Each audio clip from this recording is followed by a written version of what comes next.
Good morning साथियों, मैं doctor Zakir Hussain. Online classes के क्रम में आज हम प्राचीन भारतीय इतिहास में वैदिक कालीन इतिहास की चर्चा द्वितीय चरण के रूप में करेंगे।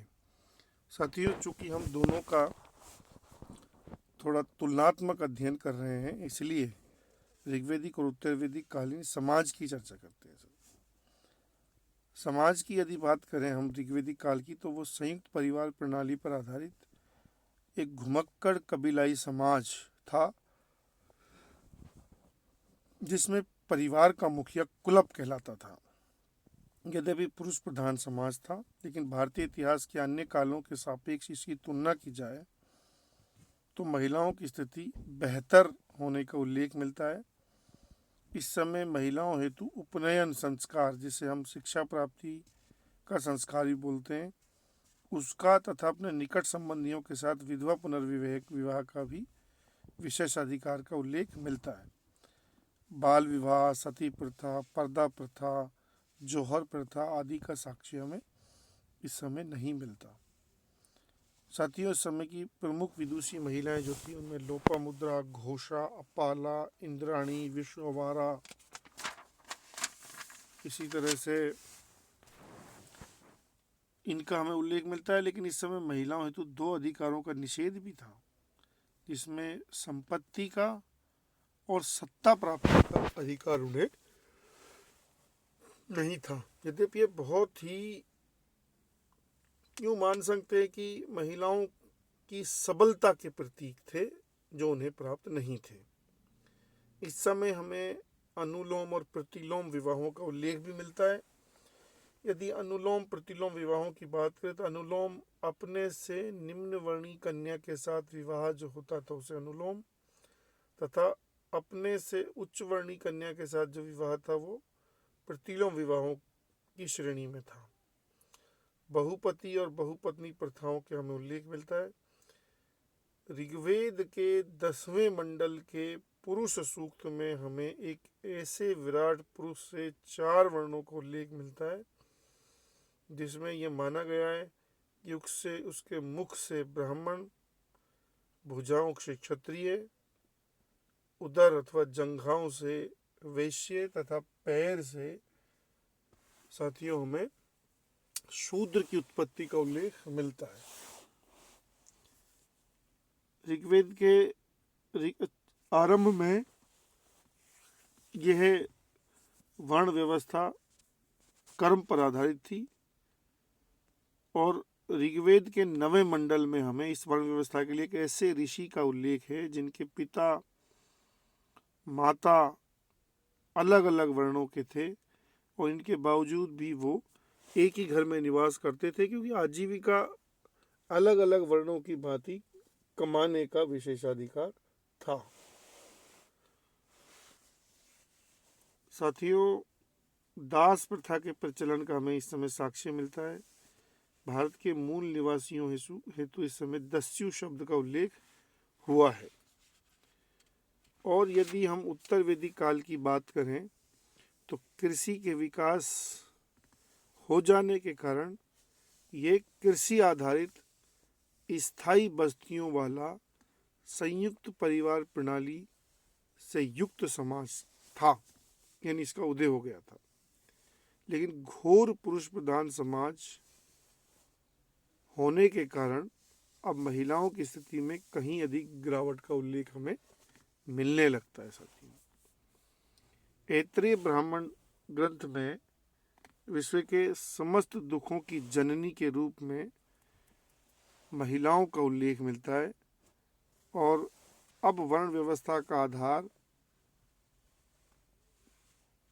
कर्म हो गया था, न कि जन्म। जबकि ऋग्वेदिक यानी अब वर्ण व्यवस्था का आधार जन्म हो गया था, जबकि हमें ऋग्वेदिक काल में वर्ण व्यवस्था का आधार कर्म मिलता है। साथियों, हमें नियोग प्रथा का भी उल्लेख मिलता है। नियोग मीन्स यानी पुत्र प्राप्ति नहीं होने पर महिलाओं द्वारा अपने निकट संबंधियों से संबंध स्थापित कर पुत्र की प्राप्ति करना, ये नियोग प्रथा का रूप था। महिलाओं हेतु अब उपनयन संस्कार का निषेध होने का उल्लेख मिलता है। प्रतीकात्मक सती की शुरुआत इस समय से शुरू हो जाती है साथियों। फिर भी इस समय की कुछ विदुषी महिलाएं में मिलती है, जैसे गार्गी, जाबाली, गंधर्वा, मैत्रेयी, कात्यायनी। गोत्र एवं जाति व्यवस्था का प्रथम बार उल्लेख हमें इसी समय मिलता है। आश्वलायन गृह सूत्र में 8 प्रकार के वैदिक विवाहों का उल्लेख हमें मिलता है। इनमें प्रथम 4 जो थे वो धर्मानुकूल थे और अंतिम 4 निंदनीय स्वरूप के माने गए हैं साथी। इनमें ब्रह्म विवाह का श्रेष्ठतम रूप था। ये दोनों पक्षों की आम सहमति के द्वारा विवाह था। ये प्रजापत्य विवाह कन्या की सहमति नहीं थी। धनवान प्रतिष्ठित वर्ग के साथ विवाह करने की परंपरा थी इसमें। फिर आर्ष विवाह वर पक्ष द्वारा कन्या के बदले उनके पिता को एक जोड़ी बैल अथवा गाय देकर विवाह की परंपरा थी। जैसे पांडु ने माद्री के साथ विवाह किया साथियों। देव विवाह धार्मिक अनुष्ठान के बदले यज्ञ करने वाले पुरोहित के साथ विवाह की परंपरा थी। फिर गंधर्व विवाह, असुर विवाह। गंधर्व विवाह वही प्रेम विवाह था। असुर विवाह कन्या के पिता द्वारा धन के बदले कन्या का विवाह। राक्षस विवाह स्वयंवर विवाह, अपहरण द्वारा कन्या के साथ विवाह। पेशाच विवाह छल अथवा विश्वासघात द्वारा कन्या के साथ विवाह। साथियों, ऋग्वेदिक और उत्तरवेदिक काल में हम अर्थव्यवस्था भी देख लेते हैं। ऋग्वेदिक पीरियड में कृषि नहीं है, अतः अर्थव्यवस्था का मुख्य आधार पशुपालन था। संपत्ति हेतु रई शब्द का उल्लेख मिलता है, यद्यपि यव यानी जौ नामक फसल का उल्लेख मिलता है। समस्त युद्धों का आधार भी इस समय पशु था, यानी पशु थे। गाय हेतु वंध्या शब्द का यानी वध नहीं करने योग्य का उल्लेख है। गाय का 24 बार उल्लेख हमें मिला है ऋग्वेद में। युद्ध हेतु गविष्ठी गवेशरा शब्द का उल्लेख मिलता है। इस समय पणि नामक पेशेवर चोरों यानी पशु चोरों को उल्लेख मिलता है, यद्यपि मूलतः वो व्यापार के कार्य में ही संलग्न थे। पार्ट टाइम जॉब की तरह वो चोरियां करते थे पशुओं। व्यापार का माध्यम वस्तु विनिमय था। निष्क इस समय साथियों मूलतः गले का ऐसा स्वर्ण आभूषण था जिसका उपयोग संकट काल में वस्तु विनिमय के मूल्य के रूप में भी किया जाता था। यह टोटली वर्ग विहीन समाज का अजम्पशन माना गया साथियों। शतमान हिरण्य पिंड में निष्क का संबंध मानक मूल्य के रूप में भी साथियों माना गया। रजत पट्टियां, रजत के आभूषण यानी चांदी का आभूषण भी हमें मिलते हैं। और यदि उत्तर वैदिक कालीन अर्थव्यवस्था की बात करें तो अर्थव्यवस्था का मुख्य आधार इस समय पशु कृषि है। लगभग 1000 ईसा पूर्व में अतरंजी खेड़ा ईटा से प्रथम बार लोहे की खोज का उल्लेख हमें मिलता है। यजुर्वेद में व्रीहि चावल तथा गोधूम गंधुम जिसे बोलते हैं का उल्लेख हमें मिलता है, गेहूं का। यद्यपि इस समय भी व्यापार वाणिज्य वस्तु विनिमय द्वारा होता था। अथर्ववेद में लोहे हेतु श्याम अयस्क तथा हल हेतु लांगल शब्द का उल्लेख होता है। काठक संहिता में 24 बैलों द्वारा खींचे जाने वाले हलों का उल्लेख मिलता है। वैदिक काल में शिल्पियों के मुखिया के रूप में बढ़ई को मान्यता। मूलतः शूद्र जाति में शामिल होने के बावजूद रथ बनाने वाले बढ़ई को उपनयन संस्कार का अधिकार भी कभी हमें उल्लेख मिलता है। शतपथ ब्राह्मण में प्रथम बार महाजनी की प्रथा का भी उल्लेख मिलता है। कुशीद वृत्ति यानी ब्याज लेने देने की प्रथा का भी हमें इस समय उल्लेख मिलता है साथियों।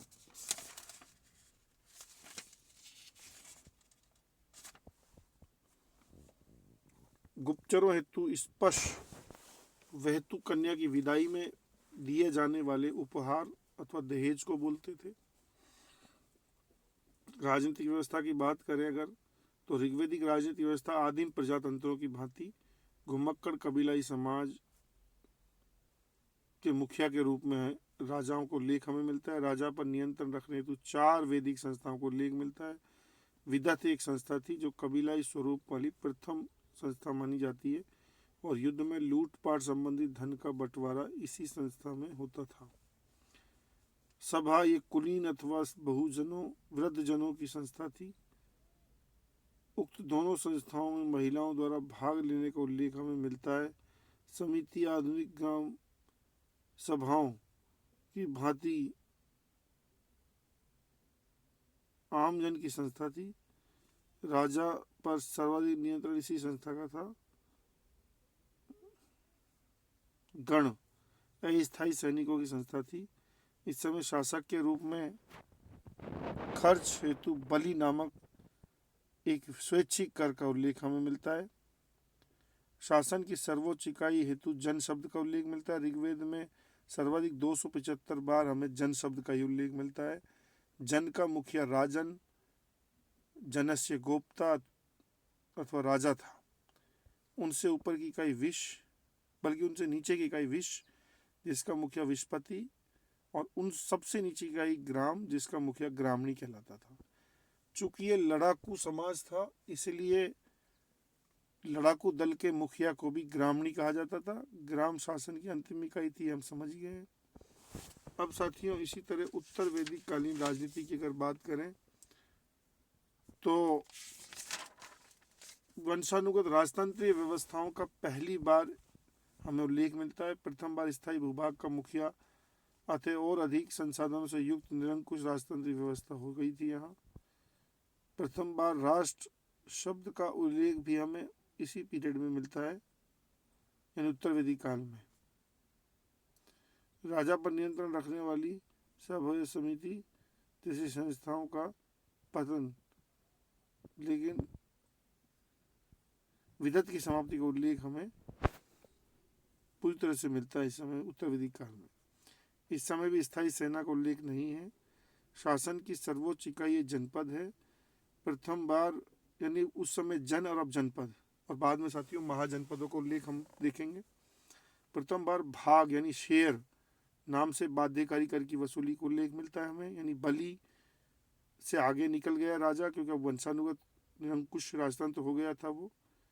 और राजा की नियुक्ति हेतु हमें ऐत्रेय ब्राह्मण ग्रंथ में प्रथम बार देवी उत्पत्ति के सिद्धांत को उल्लेख मिलता है। यानी अभी भी ये मान्यता थी कि राजा एक सामान्य व्यक्ति नहीं है, बल्कि उन्हें ईश्वर अथवा देवीय उत्पत्ति से सत्ता मिलती है। शासक द्वारा अपने यश व गौरव को बढ़ाने हेतु राजस्व यज्ञ, राज्याभिषेक यज्ञों का जैसे यज्ञों का हमें उल्लेख मिलता है। साथियों अनेक नवीन यज्ञ भी जैसे अश्वमेध यज्ञ, वाजपेयी यज्ञ, पुरुषमेध यज्ञ, श्रोत्रामणि यज्ञ, इनका उल्लेख भी हमें इस समय मिलता है। जैसे अश्वमेध यज्ञ में स्वर्ग की ओर ले जाने वाला यज्ञ तथा पशु एवं सुरा की आहुति का उल्लेख मिलता है। शासन में राजा के सहयोग हेतु रत्नी नाम से 11 मंत्रियों को उल्लेख हमें मिलता है, जिसमें पुरोहित बहुत महत्वपूर्ण पद था। ऐसा माना जाता है कि शासक के बाद द्वितीय सबसे महत्वपूर्ण पद भी पुरोहित का था। सेनानी, युवराज, सूत, सारथी, फिर महिषी, पटरानी, मुख्य रानी, साथियों संग्रहिता, ट्रेजरर जिसको बोलते थे, भागदुग, राजस्व मंत्री, ग्रामणी। और अगर हम इससे और थोड़ा आगे बढ़े तो मृत भांडों की बात करें तो साथियों ऋग्वेदिक मृत भांड जो थे OCPW कहलाते थे, ओकर कलर्ड पोट्रीवियर, चित्रित धूसर मृत भांड। उत्तर वैदिक काल में हमें 2 प्रकार के मिलेंगे। प्रथम चरण में PGW पेंटेड ग्रेवियर, और फिर सेकंड फेज में मौर्य काल तक NBBW, नॉर्दर्न ब्लैक पोलिशवियर। धर्म की यदि बात करें तो आरंभ में ऋग्वेदिक कालीन लोग जो थे वो बहुदेववादी थे। बाद में और निरुक्त के लिए कहा जाता है साथियों, आरंभ में बहुदेववादी थे। यास्क द्वारा अपने ग्रंथ में निरुक्त में 3 प्रकार के देवताओं को उल्लेख मिलता है, जिनमें 11 आकाश के, 11 अंतरिक्ष के, 11 पृथ्वी के। धर्म में साथियों, यदि और इसे विस्तारित किया जाए तो सबसे प्रमुख देवता इंद्र था। ऋग्वेद में 250 बार उनका उल्लेख मिलता है। संज्ञ देवताओं के देवता थे, ये युद्ध के देवता थे, वर्षा के देवता थे। द्वितीय प्रमुख देवता अग्नि, इसे डाकिया देवता अथवा देवताओं मनुष्यों के मध्य का देवता, और जिसका उल्लेख हमें 200 बार मिलता है। ये देवताओं के पुरोहित भी कहलाते थे। उत्तर वैदिक कालीन जो धर्म में अगर बात करें तो प्रमुख देवता विश्वकर्मा थे। प्रजापति अन्य देवता थे। प्रजापति भी विश्वकर्मा का ही रूप था। अन्य देवताओं वरुण जल और समुद्र के देवता। ऋत के संरक्षक हेतु हम वरुण का उल्लेख पाते हैं, और विश्व की नेचर की जो स्वाभाविक और स्वचलायमान प्राकृतिक अवस्था है उसे ऋत कहा जाता है। उषण साथियों मूलतः पशुओं के देवता थे, लेकिन कालांतर में उत्तर वैदिक काल में शूद्रों के देवता हो जाते हैं। मरुत आंधी तूफान के देवता, अदिति देवताओं की माता, सविता देवताओं की आंख, सूर्य का चमकीले स्वरूप भी यही था। गायत्री मंत्र इन्हीं को समर्पित है। अरण्यानी वन की देवी। द्योस सबसे प्राचीन देवता द्योस को माना गया, जिसे आकाश अथवा सृजन के देवता माने गए हैं। और पर्जन्य बादलों के देवता, जिसका उल्लेख हमने किया हुआ है। थैंक यू साथियों, आज हम इतना ही रखेंगे और अगली क्लास में फिर एक महत्वपूर्ण टॉपिक के साथ मिलते हैं। जय हिंद साथियों।